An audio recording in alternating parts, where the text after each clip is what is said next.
that's open for Sunday morning and preaching the service. So there you go. All right. So I apologize. We had power failure again this morning, and it's becoming a kind of a regular thing where our power goes out. And so there is no AC in here. I don't know if you can tell. I can tell because I'm all sweaty already. And some of our lights aren't working. That's why it's darker than normal in here. And I heard the women's bathroom light is off, but the men's is on. And so we're going to be talking about favor this morning, if I can get this document to open.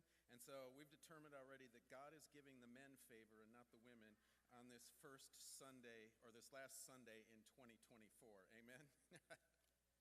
I'm just kidding. So yeah, we're going to be talking about favor this morning, and just one thing before we get started in the message. If anyone would like to come and help get Christmas decorations down, I think I'm going to do that Thursday morning, because I just want to make sure, just because it's a short week, I want to make sure that I'm all set to go for next Sunday, so I have my message and everything ready.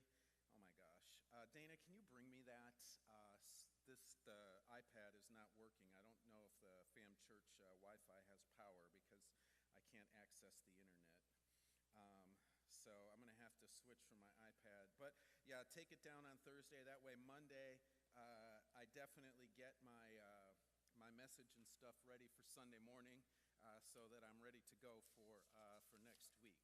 So as I said, we're going to be talking about favor this morning, and where we're going to be at this morning is we are going to be looking once again in the birth of Jesus, kind of the Christmas events, but it's actually stuff that's taking place before the birth of Jesus. This is a situation where as Mary and her cousin Elizabeth are hanging out, they're kind of chilling, God brings a word to them, and the reason we're touching on this is because I do want to talk about favor this morning. And a lot of times favor and what we think favor is from God does not look like we think it does. And that's what we've got to understand this morning. I don't know what, she just needed to grab it and bring it down. Oh, it's on my desk then. No, it was on my desk. So grab my computer then. All right, so sorry about this. I forgot to bring my iPad up this morning because I had it charging, and now it's causing all sorts of problems. But yeah, so we're going to look at this section of Scripture, and I can't even do that because I don't have anyone up there running the computer now. So we are going to be, I'm really, really sorry. This is not starting off on a good note this morning, and yeah, you don't care, I care. Hey, Michelle, do you know how to run Pro Presenter? All right, I've got a computer. My message will be on here for sure. I just don't want it to fall. All right, so let's try this one more time, shall we? I was going to tell you guys all sorts of random information, and I forgot all the random information. And so today we're going to be in the book of Luke. We're going to be in Luke chapter, what chapter are we even in? All right, now I'm all flustered. No, that's not going to work. You don't want me to speak from the heart. All right, so I'm going to be in Luke. We're going to be verses 26 through 38 of chapter 1. And so if you have a Bible with you today, if you could open to Luke chapter 1, verses 36 or 26, or a Bible app on your phone, and we'll get started here. I'm going to be reading from the English Standard Version, and this is what it says. In the 6th month, the angel Gabriel was sent from God to a city of Galilee named Nazareth to a virgin betrothed to a man whose name was Joseph of the house of David, and the virgin's name was Mary. And he came to her and said, "Greetings, O favored one, the Lord is with you." But she was greatly troubled at the saying and tried to discern what sort of greeting this might be. And the angel of the Lord said to her, "Do not be afraid, Mary, for you have found favor with God. And behold, you will conceive in your womb and bear a son, and you shall call his name Jesus. He will be great and will be called the Son of the Most High. And the Lord will give to him the throne of his father David, and he will reign over the house of Jacob forever, and of his kingdom there will be no end." And Mary Mary said to the angel, "How will this be, since I am a virgin?" And the angel answered her, "The Holy Spirit will come upon you, and the power of the Most High will overshadow you. Therefore, the child to be born will be called Holy, the Son of God. And behold, your relative Elizabeth, in her old age, has conceived a son, and this is the 6th month with her who was called barren. For nothing will be impossible with God." And Mary said, "Behold, I am the servant of the Lord. Let it be according to your word." And the angel departed from her. All right, so as I was reading this text, the word that struck me, the thing that popped out at me, was the word that the angel used to describe Mary in this text. And some churches, some denominations have taken this to the extreme, but they use the word favor to talk about Mary. And it talks about Mary having favor with God. And I think that all of us would like favor with God, right? I mean, how many of you have seen the meme? I mean, it's great. Every time I see it, I laugh at it, even though I've seen it like 10 times. And it's somebody on the phone or a puppet on the phone. One of them's a puppet on the phone. And it says, "I'm on hold with God because I'm calling to make sure that the year 2025 I get the blessed and highly favored package instead of the trials and tribulation package I got in 2024. Has anyone seen that? Anyone? No? Okay, all right. Jackie, thank you.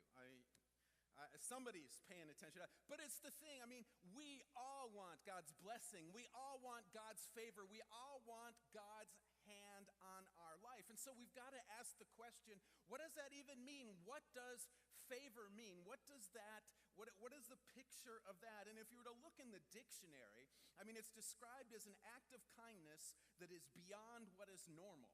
And so when we apply this to God, it is seen as divine kindness or an act of true compassion on the part of God himself towards needy and undeserving human recipients. And I think if we were to take a survey in this room, some of you would say to yourself, "I definitely need the favor package for 2025 because 2024 was not the year of God's favor on me." You had bad circumstances in your home, in your family life, and maybe at your job you had a lot of issues at your job, or maybe you even lost your job. Some of you have been through illness, and some of you have had family members go through illness, and some of you have even had family members pass away, and you're looking ahead to 2025, and you're saying to yourself, "It's got to get better this year. God's hand has got to be more upon me this year." And when we think of God's favor, here is how we think of it, right? And so one time, Dana and I, we were at Starbucks, and we were sitting outside on their little patio area drinking one of their overpriced beverages. And my God, are they overpriced nowadays. But anyways, we were sitting outside eating, or we're drinking our beverages, and there was these two ladies sitting off to my right. And they were talking really loud, okay? Are you one of those people that talk really loud so everybody hears your conversation? Yeah, that was them, okay? And this one lady was a Christian. I don't think the other lady was. I think she was like seeking, trying to figure this whole God thing out. And so this lady's talking about Jesus. And so I didn't have to eavesdrop because they were talking so loud. You couldn't help but hear what was going on, okay? And so they're talking, and she's talking all this Jesus stuff with the lady, telling her this and that about Jesus. And then she stops and she says, "Oh, let me tell you about the favor of the Lord. I got this testimony from something that God did that's going to blow your mind." And this was literally how the conversation went. She said to her, "Listen, you know how I've been looking for a leather purse that has a special pocket in it for my concealed carry weapon." Okay? She says, "I was out the other day. I've just been kind of waiting on God to open the door to show me what one to get. And there I was in this store, and a $3 leather purse with a perfect pocket for my weapon was there, and I bought it." And that's how God's favor works. I was kind of blown away because, first of all, I don't know, I don't have an issue with concealed carry. I mean, I think that if that's something you want to do and you want to conceal carry, that's cool, but I just don't think that God's favor rests upon those who conceal carry, okay? I mean, I'm sorry, it's just one of those things, and I got other things I could say, but I won't say them, because I do have several guns at home. I'm not going to say I don't, but it's like, never mind. I'm going to skip that one. All right. But this is the favor, how we describe how we think of favor in the Western church is that favor is divine kindness that comes through us receiving the things that we want, right? So this lady got God's favor. Why? Because she wanted a purse where she could put her gun, and she found a purse where she could put her gun for a good price. I've told you the story before. I mean, it's been a while since I've talked about it. When I was youth pastor at Marion Oaks Assembly in Ocala, we, thunderstorms, around here happen quite regularly, especially in the spring, summer, and early autumn. And our youth service was on Friday nights, and anytime there was a thunderstorm on Friday nights, it would keep our youth attendance down. And of course, being somebody who doesn't have any ego at all, I wanted to make sure every kid who could possibly be there was there so I could brag about how many kids I had in there. Did that joke go right over everyone's head? I feel it did. All right. Anyway, so I would literally pray for the thunderstorms to go away, and it would happen. Like Friday after Friday, I'd pray. There'd be thunderstorms coming. They'd just split and go away. And I described that as God's favor, but was it really God's favor? In some aspects, maybe, but I was kind of getting what I wanted. And that's what we do when things go well and when it happens the way that we want or think it should happen. It's the favor of God, and that's an Americanization of the gospel. It's a unique perspective that comes from the West and our prosperity and the things that we have acquired and the prosperity that we see around us. And I've mentioned it before, even the poorest person in America is richer than 95% of the world. And so we do not understand real struggle, real poverty, that sort of thing. And when you look at Mary and Joseph and their story here, that's not the kind of favor that they experienced.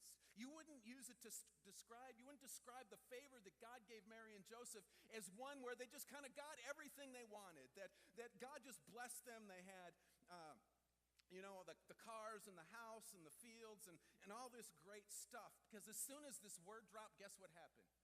Mary had issues. She had all kinds of issues. She had all kinds of problems because, first of all, right off the bat, Joseph, her husband, was ready to ditch her and leave her behind. He was engaged to a woman who was supposed to have never done the things you need to do in order to get pregnant, and here she was pregnant. Guys, imagine your girl shows up one night. You guys have never done anything like that. And she says, I am pregnant. And it was God who did it. How many guys in this room are going to go, I believe that? Is anyone going to believe that? No, what you're going to say is, yeah, show me this God who did this to you because I'm going over to their house right now. We're going to have some words, okay? That's the kind of thing that's happening. And it's just weird because we're not going to accept some lame excuse like God made me pregnant when we're dealing with, because Joseph wasn't there when the angel appeared to Mary. She was by herself. And so she had to describe this whole situation to Joseph, and Joseph wasn't buying it. Now, an interesting stat, completely unrelated, is that 1%, every year 1% of women in America claim that they were virgins when they got pregnant. I'm just putting that out there. So 1% of our country roughly claims that every single year. So I don't know if their birth certificate, it says God on the birth certificate or what they put on there. But 1%, remember that. So Joseph's not buying this truckload of garbage from his fiancée. He's going to go out, if she's going to go out and get pregnant from another dude, he is done. He is out, And, God got my fiancée pregnant and the kid is not mine. We're fighting all the time, and I don't think the relationship is going to make it. #favor. That was his social media post, right? All right. But it only gets better from here. Joseph decides to stay with Mary, and soon it's time for Jesus to be born.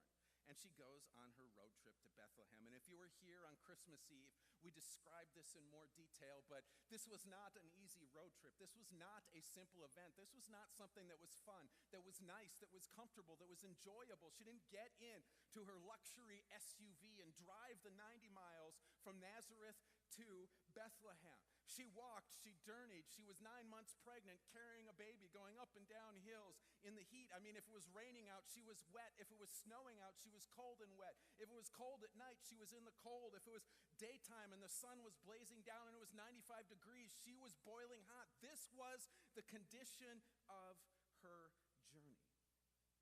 top it all off, she gets there, and she's stuck giving birth to a baby in an animal stall, surrounded by sheep, goats, poop, pee, and all kinds of other smells that would make you want to get sick. Plus, Mary is lying in a pile of hay, and there were no facilities for her to clean up at after the baby was born. That doesn't sound like favor of God. After Jesus was born, word gets to Mary and Joseph that the ruler of the place they are living wants to kill their son. An angel appears to them and tells them that they need to run, that they need to flee to avoid this king, and so that is what the family does. They pack up what they can carry, and they get back up, and they start running again. They flee to Egypt as refugees from their government. And I'm not sure there are many of us that can relate to what it feels like to run as refugees from our government, because we've never had to run from an oppressive government before that wants to take our life. Mary and Joseph live in exile for 3 years before they're able to return home. And when you think about this life, when you think about how the first 6 years of this went after the angel appeared to Mary, you would not use the word blessed and highly favored to describe your life. Because when we think of blessed and highly favored, we expect something different of God. We feel because we follow God, God goes to war for us and fights our battles and takes care of every problem and pushes through every issue, and we just stand triumphantly on the top of the pile, never letting anything touch us, never letting any fire singe us. We're just clear and clean and on the other side. And that's a struggle, because when you read the Bible, when you look at the men and women who have been called favored of God, every single one of them has faced trials for their favor. You can start back in Genesis with Noah, and what happened with Noah? He was told to build an ark, and so he built an ark. He started building this boat in his backyard, and he sat there for 120 years telling people the flood is coming, and everybody was mocking him, laughing at him, thinking he was a big joke because he was building this boat and there was no sign of a flood anywhere. I mean, that's not easy. How many of you would have kept on keeping on for 120 years building a boat when everyone was making fun of you? I think most of us would have given up after a few years and said, all right, this is over. You know, Moses, he committed murder. Then he was chased out of Egypt and spent 40 years wandering in the wilderness herding sheep. Not exactly blessed and highly favored. Elijah struggled with depression and spent years on the run from this crazy queen who was trying to kill him, and the list could go on. What I believe that the favor of God is more about is finding where he is blessing us, even in the circumstances and situations that don't look good. See, here's what Psalm 23 tells us. I want to read that with you because I saw something there that I think is missed a lot of the time. And once again, this is the English Standard Version of Psalm 23, and it says this: "The Lord is my shepherd, I shall not want. He makes me lie down in green pastures. He leads me beside still waters. He restores my soul. He leads me in paths of righteousness for his name's sake.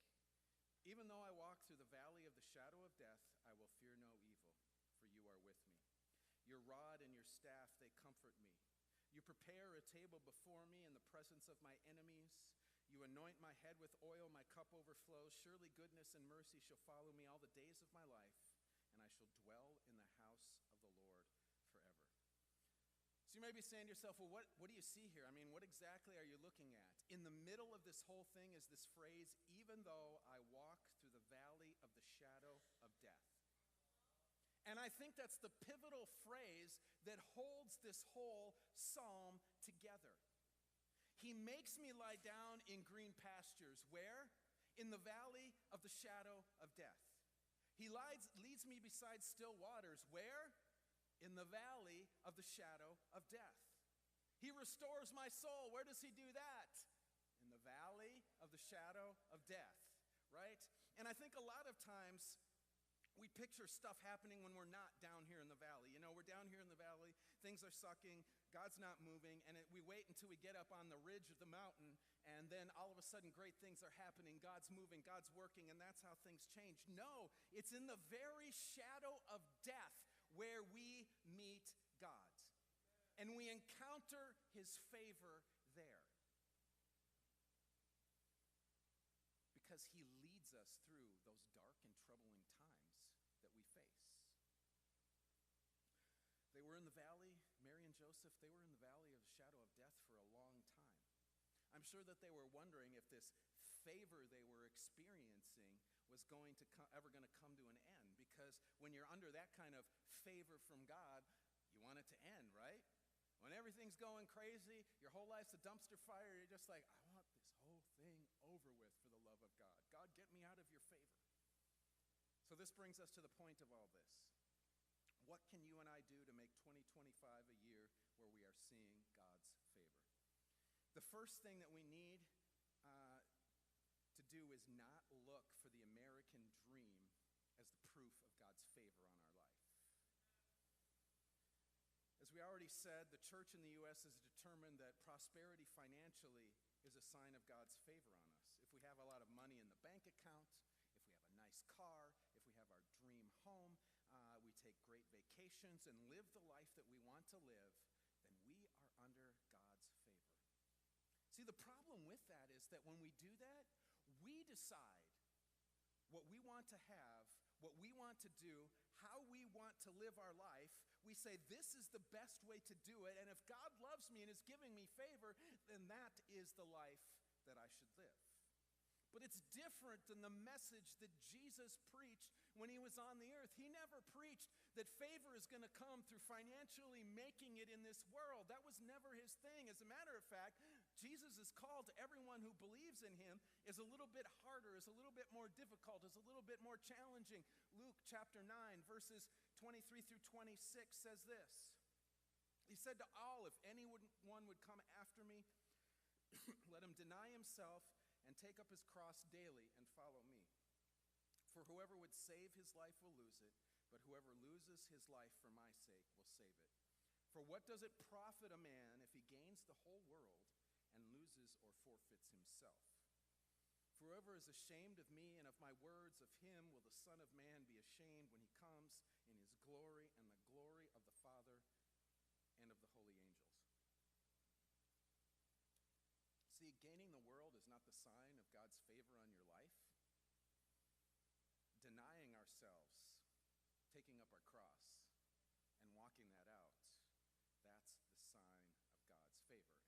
And if you're saying to yourself, well, what does that mean? What is denying yourself and taking up the cross? Well, if you're familiar with the story of Easter, I mean, Jesus ultimately ended up being hung on a cross, dying for our sins, and raising to life again 3 days later. But in this situation, he'd been beaten by the Romans until he was almost dead. He was on the brink of death, and he was forced to carry this cross on his bloody, beat up, scarred body. If you've ever seen Passion of the Christ, you can see the visuals of all of that. And he had to carry this cross for a couple of miles to the place of execution. The man could barely walk. The man could barely breathe. But there he was, laying this thing upon his shoulder and moving forward. And he's saying, that's what it's going to be like to follow me. This world is going to come at you. You know, sin, death, and the devil are going to come at you. Everything's going to come at you. But you need to put my life on your back, surrender everything to me, and move forward carrying that cross, living the life that Jesus has called us to live. And when we do that, it's when we do that the desires to have everything that this world offers are going to slowly fade away, because we're going to see Jesus as the high, the most important, the thing that we're living for, the thing that we're moving forward for, the person that we're chasing after. And we'll see favor in our life. Because when we are looking around, looking for Jesus in everything, we see his favor over and over and over in our lives. The second thing is to look for all the good things that are happening around us. We have to look for the places where God has caused us to lie down in green pastures, even though the valley that we are in is very dark. Look for the quiet waters, the still soul, and the paths of righteousness that we encounter as we are walking through the valley. If you're saying to yourself, I've walked through valleys and I've never encountered anything good in those, the problem is your eyes probably weren't open to see what God was doing in those situations. Sometimes we look past it. Sometimes we think we are entitled to it. But regardless, the green pastures are there. And I've been working hard in my life to make this shift, to make sure that in everything that's going on, I am looking for the green pastures. I mean, there's this guy, John Gordon, who's written many books about this very thing. And so I've read several of his books trying to get my heart and my mind focused on the fact that no matter what's going on in our lives, there's something to be thankful for. God is doing something in this situation. He's working in our lives. He's trying to do something powerful for us if we'll just open our eyes and look for it. I mean, this year, of course, it's just like one of those things where since 2020, each year has presented bizarre new challenges. And, we've faced a bunch of challenges this year. And having a newborn child, once you leave your early 30s, is a really bad idea. I'm just placing that out there. So it's like, it's exhausting, and it beats you down, and it wears you out, and you're just like at the point where you're saying, I'm too old for this. I should be sleeping now. We say that a lot at our house. But look for the green pastures in those situations. I've begun to look for the green pastures in those situations. And when you look for it, when you look for more of God's favor, you're going to find more of God's favor. That's just the way it works. Then finally, the third thing that Jesus gave us, here's some words. He gave us words to speak to find God's favor. And so we're going to be reading from the book of Luke again, Luke chapter 4, verses 17 through 21. He says this, "And the scroll of the prophet Isaiah was given to him. He unrolled the scroll and found the place where it was written, 'The Spirit of the Lord is upon me, because he has anointed me to proclaim good news to the poor. He has sent me to proclaim liberty to the captives and recovery of sight to the blind, to set at liberty those who are oppressed, and to proclaim the year of the Lord's favor.' And he rolled up the scroll, gave it back to the attendant, sat down, and the eyes of all in the synagogue were fixed on him, and he began to say to them, 'Today this scripture has been fulfilled in your hearing.'" I don't know about you, but that kind of favor from God kind of gets me excited. A year of the Lord's favor can come when we spend our year proclaiming the good news to those who are poor. Now, we're not talking poor, low and income poor. We're talking poor in spirit, those who do not know who Christ is. When we spend our year speaking freedom for the prisoners, sight for the blind, and setting the oppressed free. See, 2025 can be our year of favor if we live out these verses that we just read from Isaiah in being the ones that proclaim that good news, bring liberty to the captives, help the blind recover their sight, and set at liberty those who are oppressed. We're going to see a year of God's favor because we're going to see God working. We're going to see God moving. We're going to see God doing something powerful and supernatural around us as we speak and we work in these areas. And that's what God wants. He wants a year of his Spirit working.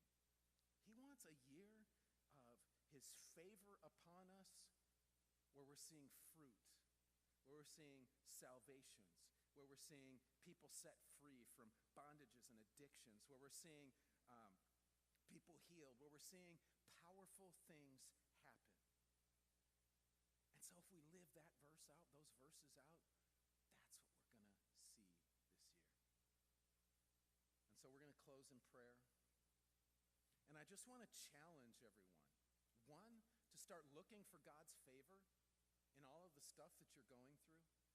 And two, pray the prayer and ask God to use you in these areas in the coming year. And when he does, you're going to see God's favor. Let's pray. Heavenly Father, God, I thank you that your favor is about your power and presence doing things through our lives. And Father, I pray for each of us that 2025 would be that year, would be the year where your favor rests upon all of our lives. Where when we're going through the dark times, we look up and we see your hand. We see your presence. We see your power and might. And God, where we take these tools you have given us for the poor, those held captives, those who are blind and oppressed, and we speak your life into them, we're going to see a year of favor like we have never seen before. So God, put favor on each person in this room. God, I speak favor on each person in this room. God, I pray the presence of your Holy Spirit would fall right now in this room and fill people and get them ready for the favor that you have prepared for them in 2025. And they wouldn't measure favor by their financial blessing and their status in American society, but they would measure it by your hand, your presence working through their lives. Jesus, we thank you. God, we pray that you do that work. It's in Jesus' mighty name that we pray.